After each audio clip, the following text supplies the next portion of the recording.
महाराज आमचे गुरुवारी बोधे बाबा भजन सोडलं तर त्यांनी काहीच केलं नाही, पण एखादा रिद्धी सिद्धीवाल्या महात्म्यासारखं जीवन होतं. मी माझा अनुभव अनेक वेळा सांगितलाय. तुकाराम बाबा जेऊरकर तर अनेक कीर्तनात माझं नाव घेऊन सांगतात तो प्रसंग. मी लहान होतो, अंगात ताप भरलेला, आणि बाबासोबत काकड्याला मंदिरात गेलो. मला बसवेच ना, उभे राहावं वाटे ना, डोळ्यात पाणी यायला लागलं.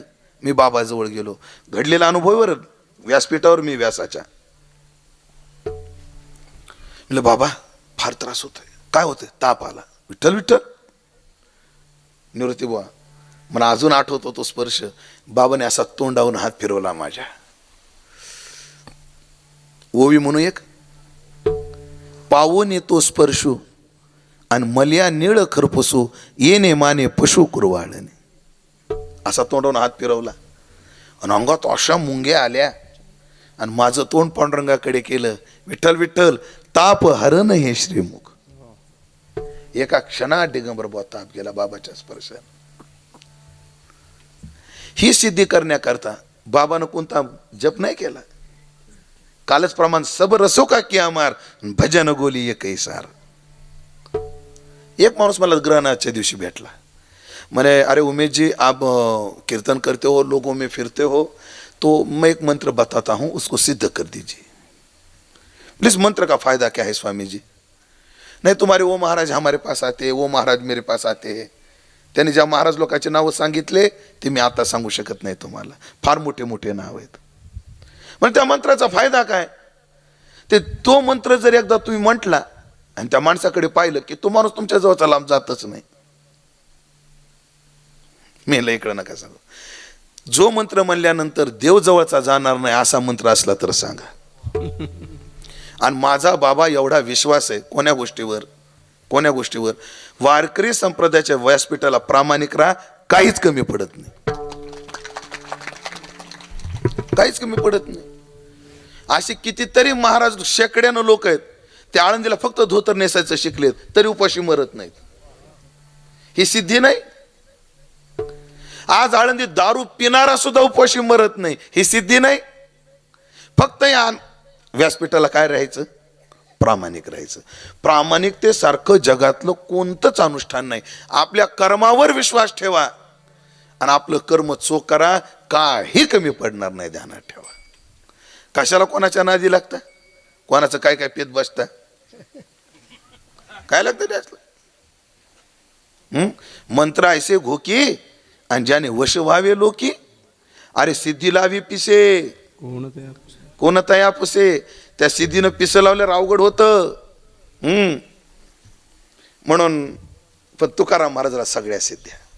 तुकाराम महाराज प्रसिद्ध झाली. फार मोठे गणपतीचे भक्त चिंतामण देव ते चिंचवडला राहत होते. त्यांनी इच्छा व्यक्त केली की तुकाराम महाराजाला भेटायला जाऊ, पण जवळचे लय मूर्ख असतात. मला चांगलं आठवतं, मोठे बाबा गेले आणि भास्करगिरी बाबाचं कीर्तन होतं, देवगिरडचे भास्करगिरी बाबा. आणि त्याने अभंग घेतला, तू का म्हणे गुणचंदनाचे अंगी. आणि एक वाक्य वापरलं होतं, मला अजून आठवतं, बाबा चंदनाचं झाड गोड असतं पण काय करता त्या चंदनाच्या भोवती साप असतात. आता चंदनाचे खोड आणि सर्पी जैसे दुवाड. चांगदेव महाराज कधीच शरण गेले होते पण जवळच्यांनी घात केला. परवाच म्हणलो मी ती शेर, जितने भी दुश्मन हमारे जान के है उसमें आधे तो खानदान के.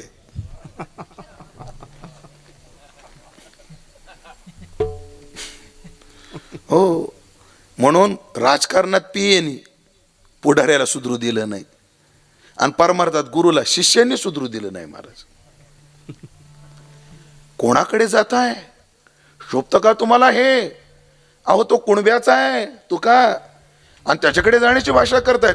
त्याला इकडे बोलवू आपण. जवळची तुकोबाराला निरोप गेला, काय नाही, माळी जेवते नेले तेवते निवांताची गेले. तेवते निवांताची गेले. वारियाची धाव तैसा सहज स्वभाव. तुकाराम महाराज गेले. गेल्यावर त्या कोण आपण जवळचे नितीन गडकरीचे, नितीन साहेब गडकरी आहेत ना, त्यांचे एक वाक्य लय भारी, चहापेक्षा किटली गरम. चहापेक्षा किटली लय गरम. कोण आपण? मी तुकाराम. कुठून आलात? देहून. काय काम आहे? मला निरोप पाठवला. हा, ते तुकाराम महाराज तुम्ही आहेत काय? तुका तो आम्ही किंकर संताचे दास, संत पदवी नको आम्हास. बसा म्हटले. आणि चिंतामण देवाची पूजा झाली आणि ध्यान करू लागले. सगळ्याला माहिती आहे गणपतीच्या डोक्यावर एक फूल सुकलेलं दिसलं आणि मनामध्ये आलं की माळ्यानं कदाचित पाणी दिलेलं दिसत नाही. ध्यान उघडलं, बाहेर आले आणि तुकोबा आलेत म्हणे, अहो तुम्ही आलात? मोठी माणसं मोठीच असतात. लगेच त्यांनी नमस्कार केला आणि सहज विचारलं, आपण कधी आलात? तुकाराम महाराज म्हणजे माळ्यांना तुम्ही शिव्या देऊ लागले तेव्हा आलो. जवळचे शिष्य म्हणू लागले, अरे आमचे गुरुजी इथेच ना, काय बोलतो माणूस. पण चिंतामण देवाच्या लक्षात आलं हे काय. मग स्वर्गीचा आलोच ऐके, समुद्रा पहिला अडीकडीला देखे आणि मनोरथ ओळखे मुंगी यायचे. मग चिंतामण देव कोण लागून गेले. सगळं झालं. ते म्हणे आपण जेवण करू. हो म्हणे 4 पात्र वाढा. किती? 4 पात्र. त्यांना वाटलं सोबत कोणी असतील. मग नियम असा आहे, गरोदर बाईला जेवायला सांगितलं की 1.5 माणसाचा स्वयंपाक करावा. आंधळ्याला जेवायला सांगितलं की 2 माणसाचा स्वयंपाक करावा. लेकरवाळ्या बाईला सांगितलं की 1.5 माणसाचा स्वयंपाक करावा. आंधळ्याला जेवायला सांगितल्यावर 2 माणसाचा. आणि कीर्तनकाराला जेवायला सांगितलं की निदान 4 माणसाचा स्वयंपाक करावा. 1 पकवाजा 2 गायक. ह्यांना खाऊ नाही घातलं तर गट्ट्याने हाणते ना आम्हाला. तुम्हाला सोडून कसं खावं आहे का नाही. सहकारी असतात ना, तसे कोणतरी असतील सोबत, एखादा पकवाजा एखादा गायक. आणि जेव्हा तुकोबाराय जेवायला बसले तेव्हा तुकोबाराय बसले कसे, एक ताट इथे, इथं तुकोबा, एक ताट इथे आणि चिंतामण देव इथं. म्हणजे बाकीच्यांना बोलवा ना. म्हणजे तुम्ही आधी बोलवा मग मी बोलवतो. नाही आमचं कोणी नाही. कसं कोणी नाही? चिंतामणी देवा गणपतीशी आणा आणि करवावे भोजना तुझे पात्री. चिंतामण देवाचा अहंकार अजून गलित गात्र झाला. देव म्हणते तुकिया एवढी कशी थोरी, अभिमाना भितरी नागवलू. आणि मग तुकोबाराने देवाचा धावा केला. वांजा गाई दुबती देव आयशी तुझी ख्याती, ते मागत नाही तुझं चरण दाखवावे मज.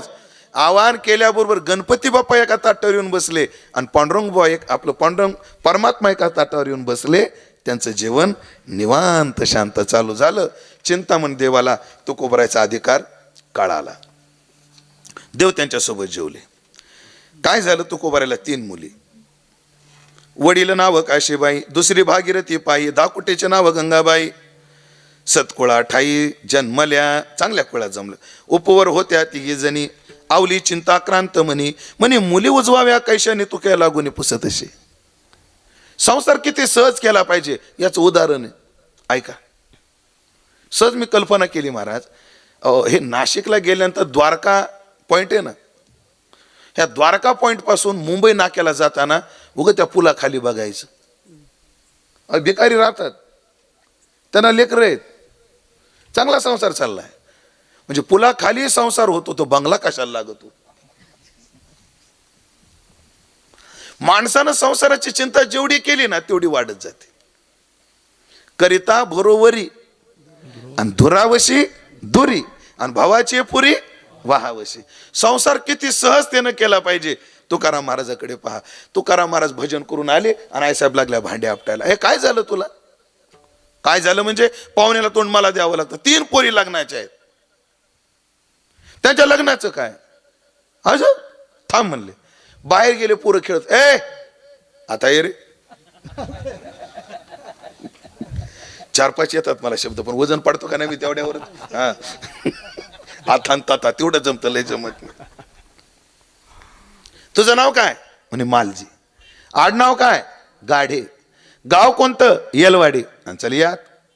असे 3 पोरं आणले, ब्राह्मणाला बोलवलं आणि एका दिवशी 3 पुरीचे लग्न लावून मोकळे झाले. इथं माणसाला एकच मुलगी, पोरीन लग्न करणं पोरीन लग्न करणं पूर्ण लग्न करणं पूर्ण लग्न करणं एवढी चिंता. कोणाला जर मुलीच्या लग्नाची चिंता असली तर मला भेटा. 100 नवरदेव इथं उभे करतो. इथं या जाग्यावर झाले का नाही ना तू झालं का झालं बाकी उभा राय मग